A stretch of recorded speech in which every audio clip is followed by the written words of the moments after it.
Today's episode of Market Zero is brought to you by thegrandslamdunk.com, featuring sports talk, pop culture critiques, and enough nonsense to fill a stadium.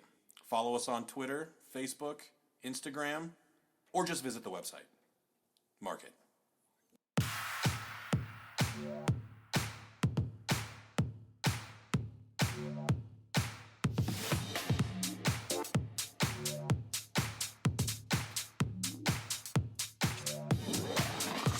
Oh, yeah.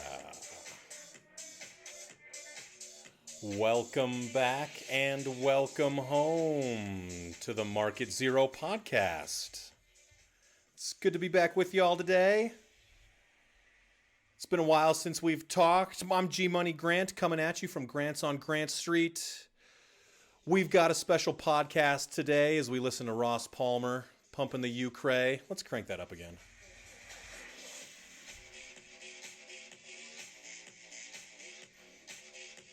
Slammin' track. Again, thank you, Ross Palmer, for the intro track. This is the Market Zero podcast. We are coming at you live from Grant on Grant Street in Denver, Colorado. We've got a special pod for you today.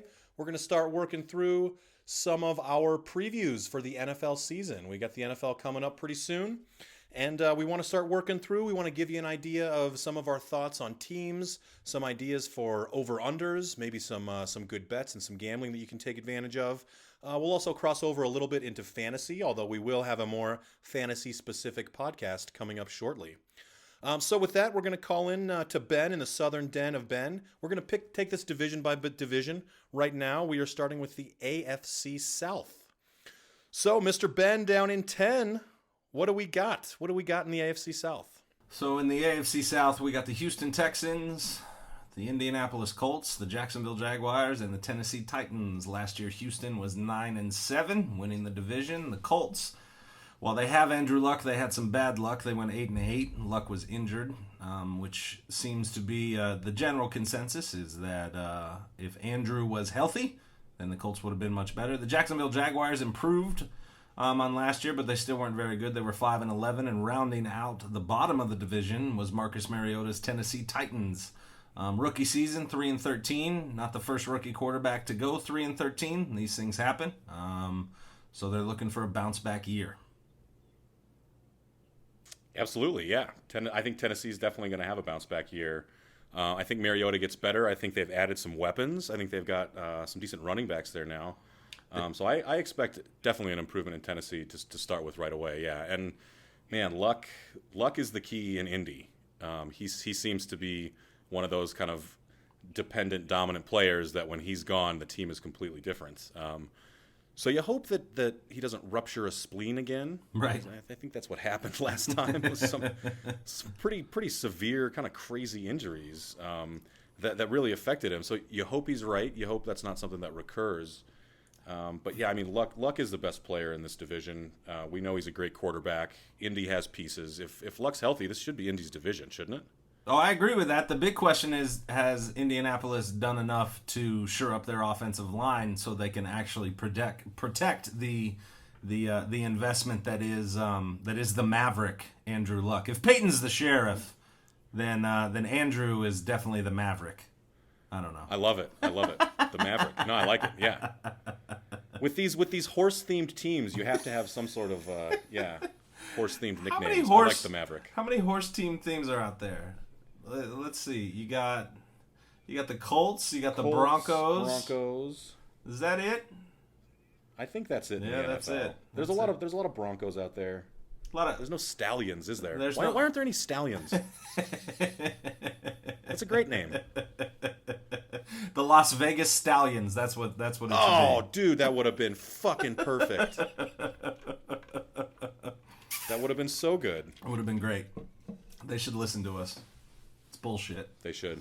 So, I don't know about you. I think Indianapolis has a bounce back year just from Luck's sheer presence. When I went through everything, I had Indy winning 10 games. Their over-under for total wins I got from oddshark.com. And they put it at 9.5. So I go over with that. And I actually like that as one of my best bets going into team total wins that year, or this year. Yeah, I think I got some lines from Bovada as well. They also had Indy at 9.5 games. When I went through, I had him pegged at 9 wins. I don't really. I'm a little nervous about this over under because I'm right around what the odds makers are at. Yeah. I think that yeah, 9.5 wins. I don't know. It could go either way. I could easily see him clearing that, but this division's so shaky, and if anything happens to luck, I mean, they could easily. I think I could see him going under 500 to be honest. So I'd stay away from that. I got him at 9 wins too, but that bet makes me nervous as an over under bet. Yeah, I'm betting on luck. I'm betting for good luck. I think it's going to happen. I just don't see a Golden Boy quarterback not being successful, and he is very much a Golden Boy quarterback. So I feel like that's the case. When I go through the division, though, I definitely gave a lot of love to some teams that I don't know if I should be giving love to. The more and more that I pour over my spreadsheet, like the Jacksonville Jaguars, I had their over/under set at 7.5 from Odd Sharks. I have them winning 8. I guess I don't understand why I, for whatever reason, feel like they're going to be that much better. I guess I just believe in Blake Bortles, which is scary to say, Grant. It's very scary to say that I believe in Blake Bortles.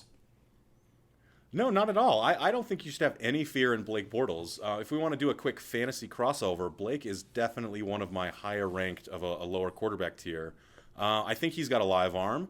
Yeah. I think he, is pretty sound decision making. I don't think the game is too fast for him. I think we've seen some success already. I think Blake Bortles is a fine quarterback.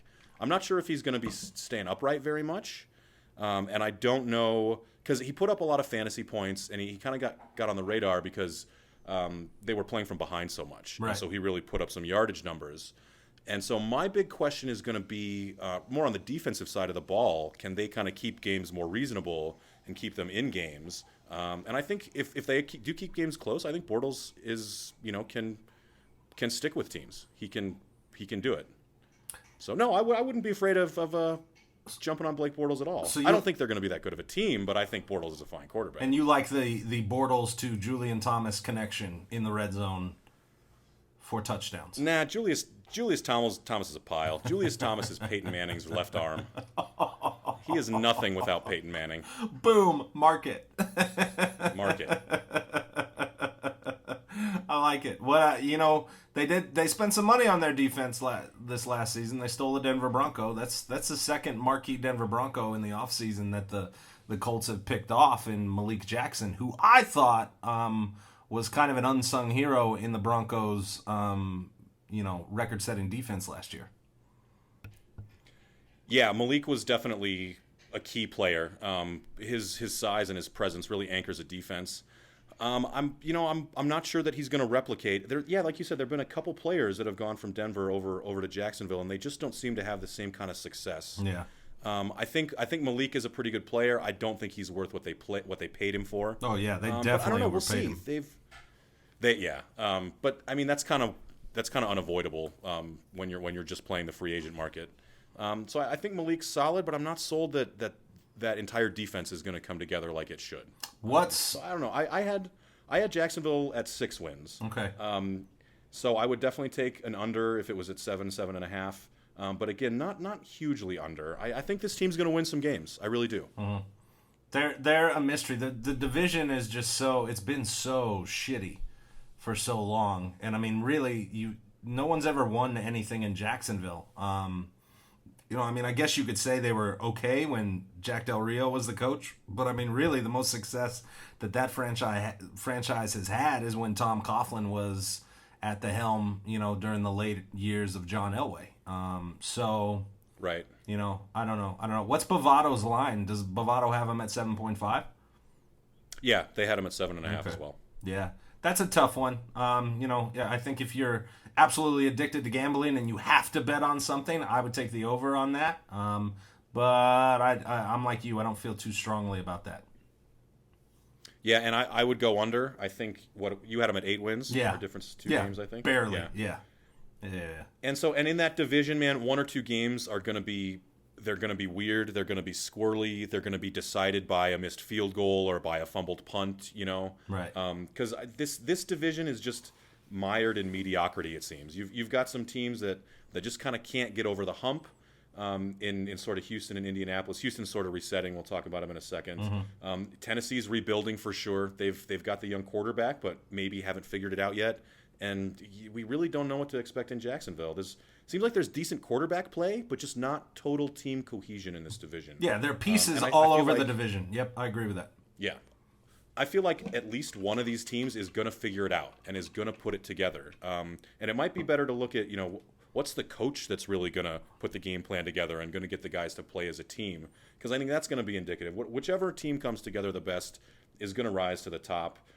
My prediction is Indianapolis, but honestly, I could see any of these teams snapping into it and kind of taking hold of this division. I could see any one of these four doing that. I agree with that. What do you think the impact of, because you mentioned Houston, what do you think the impact of Brock Osweiler as the new Houston quarterback? How does that affect? You mean the Twilight Vampire? Robert Patterson as your quarterback. Robert Patterson, yeah. Hufflepuff's own Cedric Diggory. Yeah. We crack some jokes. Everybody knows that Brock Osweiler was part of the Super Bowl winning Denver Broncos last year, and he took the money. The governor, John Elway, drew a line in the sand, like any good GM should. And Brock wanted more. Brock could get more. So Brock got more, and he went down to Texas. He went to Houston.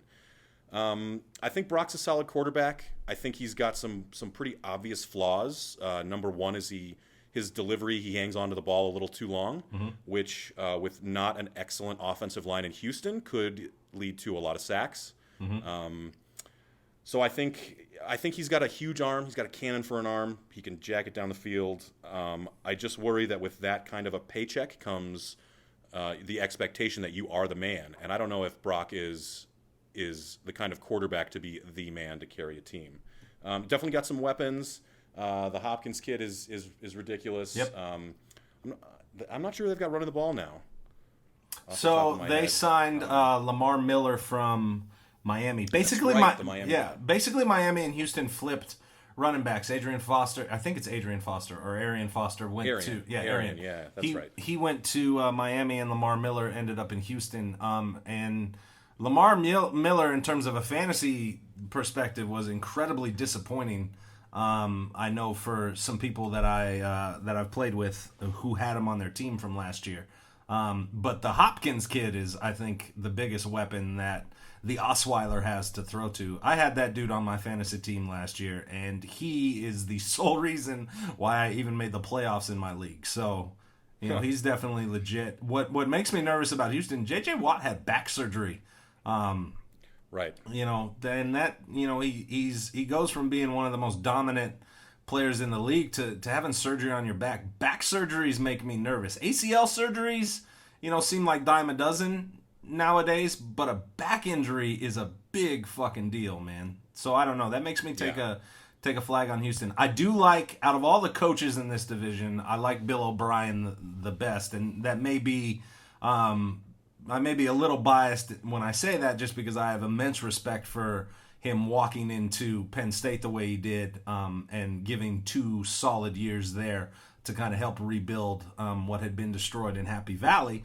But I don't know. At the end of the day, he is still, a Belichick disciple. And while those guys have gone out in the league and have gotten jobs and have put together wins and stuff, nobody from Mangini to Charlie Weiss to Romeo Crennel to even our good friend Josh McDaniels, who's only trying to win a motherfucking game, is none of those guys have been successful. So that makes me take flyers on Houston. I'm not in love with the Texans. I need to see the Osweiler take another step before I'm willing to put them over having Andrew Luck kind of run this division. Yeah, I agree. You jumped over to the defensive side of the ball. I think, like I said, Osweiler's a decent quarterback, but still has question marks and is unproven. They do have some weapons, but we're not sure how prolific. And then, you flip over to the defensive side of the ball, where J.J. Watt has been penciled in as the best defensive player, if not the best player. an argument for in all of the NFL, across positions. He is a dominant force. He is one of the most impressive football players ever. He can do everything. I mean, the guy is catching touchdown passes. He's strip sack scoring. He is just all over the field. But like you said, a back is terrifying. That's and a big deal. One wrong thing with the back, and you are never the same. Never. If it's the right kind of back injury, you're a different player. So yeah, very nervous about JJ. The thing is, though, with him, he has never missed an NFL game. So he has not dealt with a lot of, he hasn't dealt with many injuries. He's always got stuff on his arm, and he's got things, but he doesn't miss games, and he still produces, and he still plays. So even with some injury concerns for him, I still expect him to produce defensively, and maybe that's wishful thinking. But I think he's still got JJ Watt. If he's suiting up and ready for games, he will have an impact. Not sure it's going to be much to really take this team where it wants to go. They're to me, Houston's, maybe a couple years ahead of Tennessee, and maybe a couple years ahead of Jacksonville, in terms of veteran pieces. They have tools. They have pieces. Jacksonville has young pieces. Tennessee has really young pieces. So, I don't know. This division has gone historically to the Colts, and a lot of that has to do with Peyton Manning. And then you have Luck coming in to kind of supplant that here, or to be not supplant, but be the next in line, I guess, for that. I don't trust a lot in this division, and I say that with having one of my best bets. I'm betting on Andrew Luck in this division, but with the Texans, their line that I got from OddsShark was 8.5. I had them going under when I went through the schedule. I only had them winning 5 games. And I think back to when I did that. That was right around the time when the news came out of Watt's back injury, and I haven't watched any preseason stuff. I refuse to watch preseason football. I will not do it. I will not do it. Well, you got the Summer Olympics going on. Baseball's kicking into high gear. Get football. I feel like football is jamming its ass into all my other sports, much like Christmas jams its ass into Thanksgiving and Halloween. I feel like that's kind of what's going on. Well, it definitely does that. Yeah, that's an excellent comparison, because it is injected forcefully.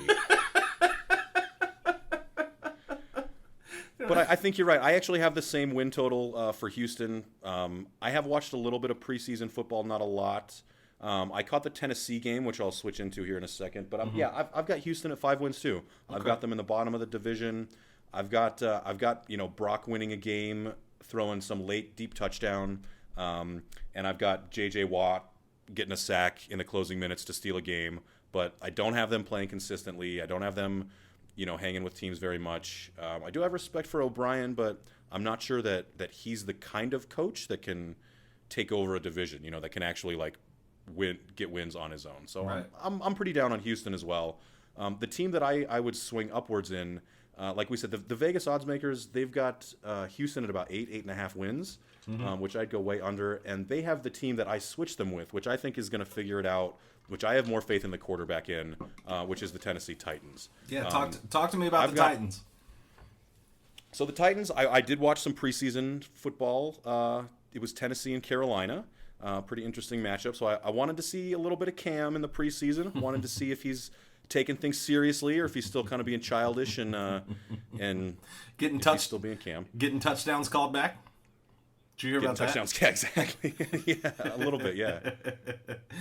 Anyway, give me you've because you were texting me throughout that game, kind of telling me what you saw with Marcus and their offensive line. What's your take, G? So the offensive line didn't look bad. They didn't look good, but they looked semi-cohesive, and they dealt with a pretty potent Carolina rush with Coney Ealy and some of those guys from the Super Bowl. They dealt with him pretty well. Mariota looked good. He looked pretty poised at first. He had some good runs, made some good decisions, and then he threw an interception. So it started off like, wow, this is good. Wow, this is good. Oh, they're driving the ball. Oh, bad interception. Definitely Mariota's mistake. So, yeah, you don't know whether, at this point, you don't know whether to chalk it up to still kind of rookie naivete or if he's just making mistakes. And you can't kill a drive like that. You can't drive 70 yards, get in the 22-yard line, and then just lob a nice little interception over the middle. Right. So that was a little concerning. I still think he's got time. I think they've got some weapons there. I think he's got some receivers he likes. I'm not going to mention one now. We'll save that for the fantasy podcast. But Gotcha. I've got a pretty deep Tennessee Titans sleeper as a receiver to give for you guys. Nice. If you tune in next time on a little bit more fantasy deep. So yeah, check that out. I think Tennessee is gonna put up points. I think Mariota is gonna run the ball a little more. I think they're gonna do a little more kind of zone read stuff. Yeah, I wanted to ask you, is it a pro style offense, or are they mixing some zone read stuff in there with him? It's definitely pro style, Okay. but they're using him, and he looked like he's got some pretty good pocket awareness and is going to know when to pull the ball down. So I'd look for that. As long as that offensive line can give him 3.5, 4 seconds, I think he's going to make the right decision. Hopefully he doesn't throw that interception like he did in the game I watched. Right. Well, and that's what won him the Heisman. Was he was so cool, calm, and collected his last year at Oregon, of not freaking out when things broke down and just extending plays and using his legs and using them in a smart way. Where he wasn't sliding head first. He was either running out of bounds, or taking a slide before he took a hit. And that's what makes you. That's the upside to Marcus Mariota. So we'll see, man. We'll see. Do you think DeMarco Murray has a bounce back year? I think he does. I think he's going to pop off a couple runs. I actually think I like the rookie Derrick Henry a little better to come on. I think DeMarco still definitely has some talent. And again, it's going to come down to the offensive line. He definitely has a certain running style that you have to block for, I think. And when you take him out of that scheme, he struggles. But I think he's got some left in the tank. I do think he's a talented back. We've seen huge production in the league before. But I think it's going to be a share time. I think Derrick Henry's a talented running back, too. I think those guys are going to split quite a bit. The only thing that makes me nervous about Derrick Henry, he carried the ball a lot in college. I mean, his carries were ridiculous. And as we've seen with running backs in the league over the year, it's like driving a car, man. They only have so many miles in them before things start breaking down. And I know down in Alabama, they put a saddle on him and rode him all the way to a national championship. So, it definitely makes me nervous. But dude, Tennessee's got 2 Heisman Trophy winners in their backfield with Mariota and Derrick Henry. How many NFL teams can say that right now? I don't know how many can say that. I don't know. We should do a little deep dive, maybe a blog post, and check out how many teams ever have had 2 Heisman Trophy winners in the backfield, because that's pretty cool. I didn't realize that. Are you concerned at all about the Heisman curse with Marcus? Yeah, especially for quarterbacks, because that shit is. No Heisman quarterback has ever won anything really, right, except for Cam. He didn't actually win the Super Bowl. He got there, but right. Even just like getting there, producing, like it is strange. It is. I'm hoping that Cam has broken the curse. That Cam, while he broke Oregon's heart, he broke the Heisman curse, leading the way for Mariota to be the better of the 2 quarterbacks. Maybe, I don't know. Maybe a guy can dream, right? A guy can dream. A guy can dream. A guy can dream. I love that you've come around on Cam Newton. It's taken you a couple years. And I can understand. He's proved it. He's proved it on the field. Yeah. He's still got a lot of knuckleheadedness, but the talent is undeniable, and the production at the top level is undeniable. You can't take away what he has done, and it's impressive. And you got to give him some respect. He's still a whiny little baby, but a damn good football player. He's definitely a diva. Yeah. But, hey, the league kind of needs that, man. They need personalities. They need characters. I think the league does. I think the African-American community needs some people that they can kind of get behind. Maybe he's not the most respectful person, but they still have a face, and there's still talent. And, the league needs to represent minorities and a certain, style and a certain attitude. I also don't. A lot of these guys have. Yeah, I don't feel like he's a bad person. Like, he doesn't strike me as a bad dude. I've seen some of the charity work that he's done. When he got in that car accident, he came out and was really kind of humble about it and took it in stride. And the talent is impressive, but I don't feel like Cam is a bad person. And so that makes me root for Cam Newton, and that makes me not get upset when he's dabbing in the end zone and doing touchdowns, touchdown celebrations. I have no problem with when guys score, they do those things. If you don't want him to score, don't let him fucking score. That's kind of my philosophy. Well, and that quote that when Cam said that last year, and they replayed this a couple times, that came against the Tennessee Titans when he was in the end zone for so long. So I actually saw because I was watching a stream that was Tennessee commentators, and so they had some things to say, and of course they were replaying all the stuff from last year's game. And yeah, that that quote is legit. I agree. If you don't want him to dance, don't let him score. But if you watched what he did in the end zone, like, one dab's enough, Cam. Dab and go. 3-4 and a dance move. I mean, you're gonna get something said to you. Get off the stage. Like, it wasn't that he was dancing. He was too long. He was being aggressive. Should have thrown a flag. So, and yeah, you have prideful defensive players, and you're dancing in their end zone. They're gonna come up and say something to you, and they did, and it was a deal. So, do a dab, Cam, when you score, but just one, please. Mark it. Market. So anyways, and we're on to Cam Newton, and we're not even previewing. We're still staying in the South. I think we got to bring it back. I'll sort of do my wrap up with over/under numbers. I've actually got Indianapolis and Tennessee both at 9 wins, with Indianapolis as a tiebreaker. Like I said, I've got faith in Mariota. I think Tennessee's defense is going to snap to it. I think they're going to figure it out. While I think Jacksonville might steal some games on Bortles' arm, but they're going to be, under 500. They're going to be mediocre, and I think Houston wraps up the back end of this division with 5 wins. So 9 wins for both Indy and Tennessee. I've got 6 for Jacksonville, 5 for Houston. If I'm betting on anything, I'm betting Andrew Luck to win the division, because I think Indy's ceiling's much higher than Tennessee's. I think they can go over 9 wins easily, and I think Houston is probably your bet for an under pick to go under what their projected total is. I like it, man. We're definitely in agreement with the top and bottom of this division, with the Colts being on top and the the Texans, I'm sorry, being at the bottom. I got faith in Bortles. I'm going to stick with that. I'm going to ride with that. I think the Jaguars finish ahead of the Titans. I have the Colts going 10 wins, the Jags with 8, the Titans with 7, and the Texans with 5. So we're right in line, but we'll see how this middle of division breaks out. I don't know. Maybe we can bet a Chipotle on it or something like that, G. Yeah, we might have to do that. We might have to. I love our lunch bets. They're always fun. I love it too. So one more time, the Grand Slam dunk pick. Indiana, number 1. Houston, finishing last. I think we can mark it. Well, that'll just about wrap up our AFC South preview. Again, you can always find this info and the podcast at thegrandslamdunk.com. Also, make sure to check us out on YouTube at our new YouTube page. Search Market Zero or the Grand Slam Dunk. And as always, you can find us on the website, Instagram, Twitter, Facebook, all the good stuff. Thanks for tuning in again. We really appreciate the listen. And we'll see you next time. Mark it.